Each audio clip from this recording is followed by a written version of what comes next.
Hi hello welcome to జాసర్ media. 100% love story miss చేసుకున్న నటుడు అక్కినేని అందగాడు నాగ చైతన్య కెరియర్లో బిగ్గెస్ట్ హిట్గా నిలిచిన cinema one of the block buster movie 100% love. Sukumar దర్శకత్వంలో తెరకెక్కిన ఈ సినిమా బిగ్గెస్ట్ బ్లాక్ బస్టర్గా నిలిచింది. క్రియేటివ్ డైరెక్టర్ సుకుమార్ ఈ సినిమాను తెరకెక్కించిన విధానం ప్రేక్షకులను ఆకట్టుకుంది. అందమైన ప్రేమ కథగా తెరకెక్కిన ఈ మూవీ ప్రేక్షకులను ఆకట్టుకుంది. ఈ సినిమాలో నాగ చైతన్యకు జోడీగా మిల్కీ బ్యూటీ తమన్నా హీరోయిన్గా నటించింది. గీతా ఆర్ట్స్ బ్యానర్ పై బన్నీవాసు ఈ సినిమాను నిర్మించారు.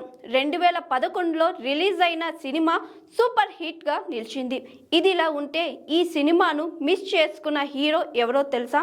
నాగ చైతన్య కంటే ముందు ఈ సినిమా ఆఫర్ ఓ యంగ్ హీరోకి వచ్చిందట.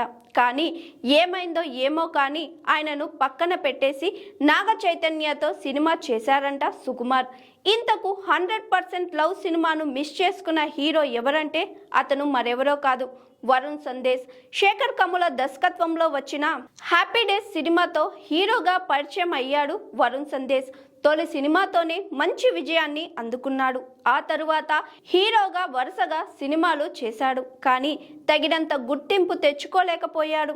ఇదిలా ఉంటే గతంలో ఓ ఇంటర్వ్యూలో వరుణ్ సందేశ్ మాట్లాడుతూ తాను మిస్ చేసుకున్న సినిమాల గురించి తెలిపాడు. 100% లవ్ సినిమాలో ముందుగా హీరోగా తననే అనుకున్నారని తెలిపాడు.